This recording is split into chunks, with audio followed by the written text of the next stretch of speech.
Bowflex Max Trainer M9 assembly video. Introducing the new Max Trainer M9 fitness machine. Begin by selecting an area where you're going to set up and operate your Max Trainer. For safe operation, the machine must be located on a hard, level surface. Please allow a minimum work area of 24 inches around the perimeter of the Max Trainer. Be sure that the workout space you chose has adequate height clearance, taking into consideration the height of the user and maximum height of the Max Trainer foot pedals. Before you begin the assembly, please make sure you read the assembly manual thoroughly, as it contains important safety warnings and assembly tips. Please note that there are some steps in the assembly process that might require 2 people to help with the assembly. Some components of the machine can be heavy or unwieldy. Please use a second person when doing assembly involving these parts. For assembly assistance, please visit us online or give us a call. Check the assembly for a complete parts list. Please note that a right R and left L decal has been applied to some parts to assist with assembly. The following wrenches are included with your assembly: a 4mm, 5mm, 6mm, and 8mm Allen key, as well as a number 2 Phillips screwdriver and a 13mm wrench head. Step 1. Attaching the rail assembly. It is recommended that someone assist you with this step. First, locate the rail assembly, part number 17, and attach it to the back side of the frame. Slowly push the rail assembly towards the frame and match the top holes as shown. Secure the rail assembly to the frame using 4 Part A screws, 4 Part B lock washers, and 4 Part C flat washers. Hand tighten the hardware at this time, as you will need to fully tighten the hardware at a later step. Next, locate the bottom of the frame assembly and using the provided 13mm double box wrench, release the frame from the shipping plate by removing the hardware located on each side of the frame. Remove the hardware on both sides. With some assistance, lift the frame and rail assembly and remove it from the shipping plate. Set it safely on the ground. Step 1 is now complete. Step 2. Attaching the levelers. Begin Step 2 by locating the stabilizer assembly, part 16. Next, attach 4 part 15 levelers onto the bottom of the stabilizer assembly. Insert the levelers into the corner allocated holes and rotate the levelers clockwise to fully tighten. Repeat this step and fully attach all 4 levelers.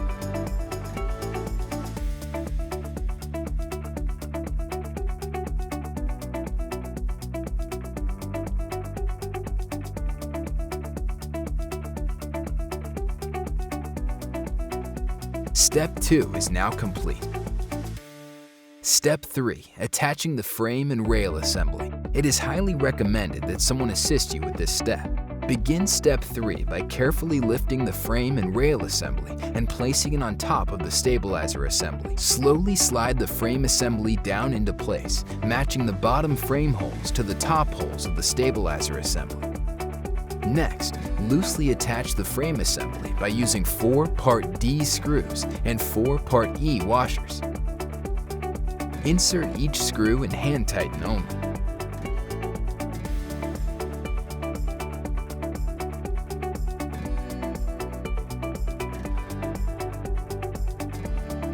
After all hardware has been hand tightened, proceed by fully tightening the rail hardware that was previously installed in Step 1.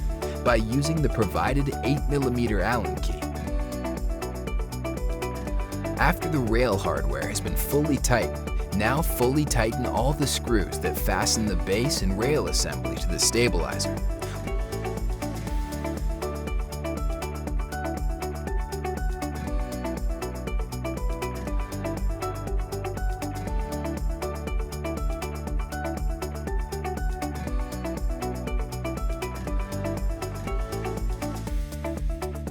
Once all hardware has been tightly secured, Step 3 is now complete. Step 4. Attaching the stabilizer shrouds. Begin step 4 by placing the left stabilizer shroud, part number 12, at the bottom near the front of the frame assembly. Part number 12 is the left stabilizer shroud, and part number 13 is the right stabilizer shroud. A right R and left L decal have been applied to the parts to assist with assembly. Slowly push and snap the stabilizer shroud into place as shown. Repeat these steps for the opposite side and attach the stabilizer shroud, part number 13. Step 4 is now complete. Step 5, attaching the rear shroud. Begin step 5 by attaching the rear shroud, part number 2, onto the back of the frame assembly. To attach the rear shroud, place the inside hook of the rear shroud on the frame assembly and then pivot it up into place. Next, fully secure the rear shroud using one part F screw. Insert the screw on the top hole and fully tighten the screw using a Phillips screwdriver.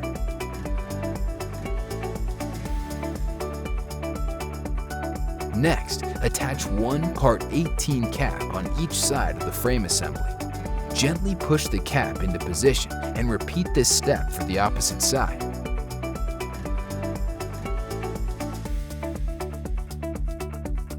Step 5 is now complete. Step 6, attaching the legs. Begin step 6 by attaching one part 11 leg to the left side of the frame assembly. To secure the leg to the frame assembly, you will need one part A screw, one part B lock washer, and one part G flat washer. Before attaching the leg, place one part I wave washer through the top post as shown. Push and attach the leg to the top post and the bottom part of the leg to the rail assembly. Once the leg is set in place, insert the hardware into place. Tighten the screw using the provided 6mm Allen key. Next, cover the hardware using one part H cap. Slowly push and press the cap into position. Repeat these same steps for the opposite side and attach the second leg. Be aware that once attached, the legs are connected, and when either one of the legs move, the other does as well. Once both legs are tightly secured, step 6 is now complete. Step 7, attaching the pedals. Begin step 7 by placing one pedal, part 14, on the top of the left leg assembly. Insert and slowly slide the tube end of the pedal onto the leg assembly. Be careful to avoid fingers and hands being caught or pinched. Secure the pedal by placing two part J screws with two part C washers on the outside of the leg. Insert the screws into place. Next, secure the screws by adding two part C washers with two part K lock nuts on the other side. Fully tighten the lock nuts using the provided 13mm double box wrench tool. Tighten the screws by using the provided 6mm Allen key. Repeat these steps for the opposite side and attach the second pedal.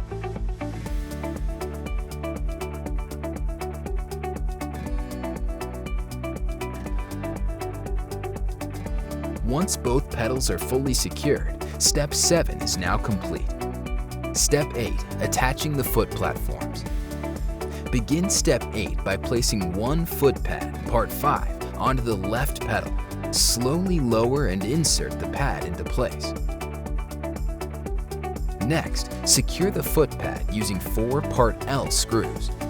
Insert the screws through the foot pad and through the pedal. Fully tighten all screws using the provided 5mm Allen key.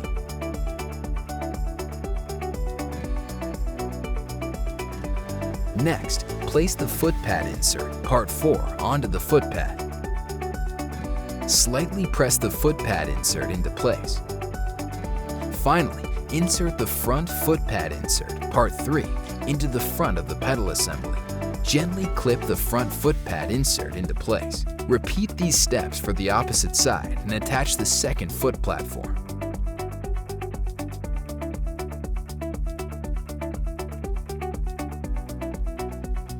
Once both foot platforms have been tightly secured, Step 8 is complete. Step 9. Attaching the static handlebar assembly.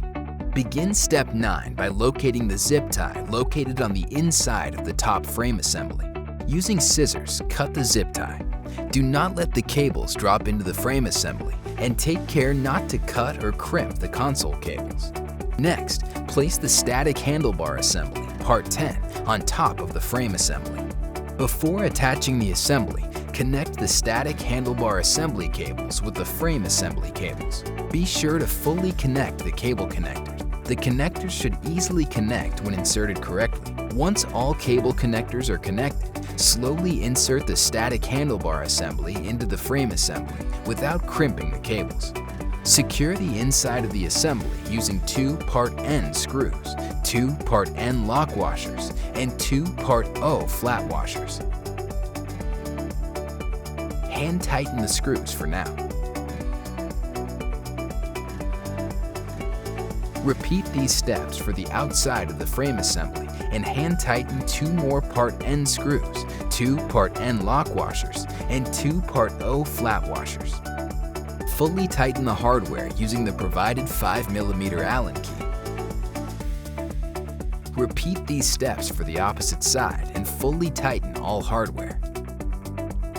After all hardware is secure, proceed by attaching the tray insert, Part 20, onto the static handlebar assembly.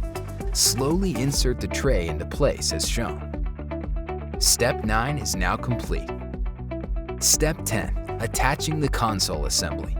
Begin Step 10 by locating the console assembly, Part 6. Flip the console assembly over and remove the rear console hardware. Using an Allen key with a Phillips screwdriver end tip, remove all hardware and set it aside for now.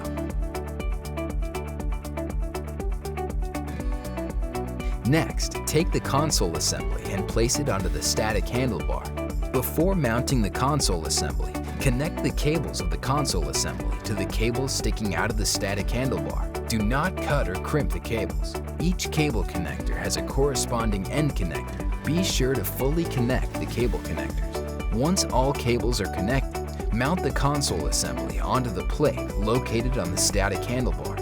Pivot the console assembly downward and match the holes on the plate. Secure the console assembly using the previously removed hardware.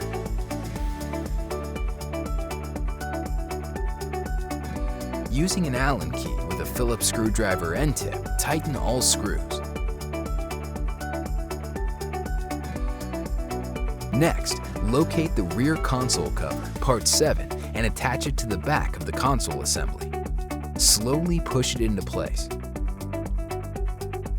Finally, locate the static handlebar cap, Part 8, and mount it to the open end tube of the static handlebar.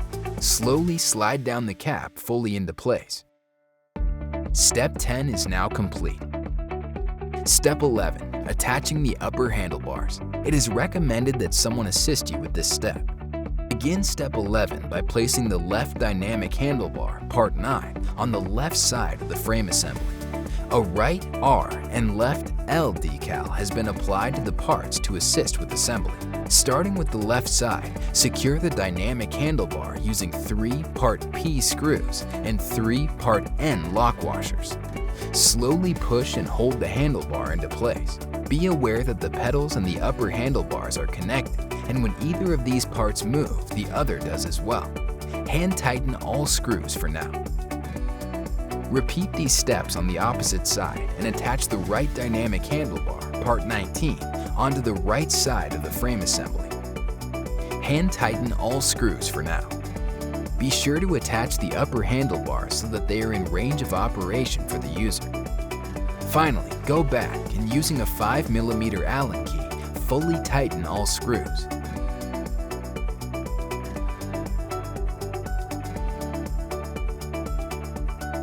Be sure to fully tighten all hardware for both handlebars. Step 11 is now complete. Step 12. Connecting the AC power adapter. Begin Step 12 by placing the AC adapter, Part 22, on front of the frame near the bottom of the frame assembly. The AC adapter comes in a 2-piece adapter that needs to be connected together before plugging in the adapter. connect both power adapters together. Next, slowly push the AC adapter into location and make sure that the power adapter wire stays clear of all moving parts. Congratulations! You have now completed the assembly of the Bowflex Max Trainer M9 fitness machine.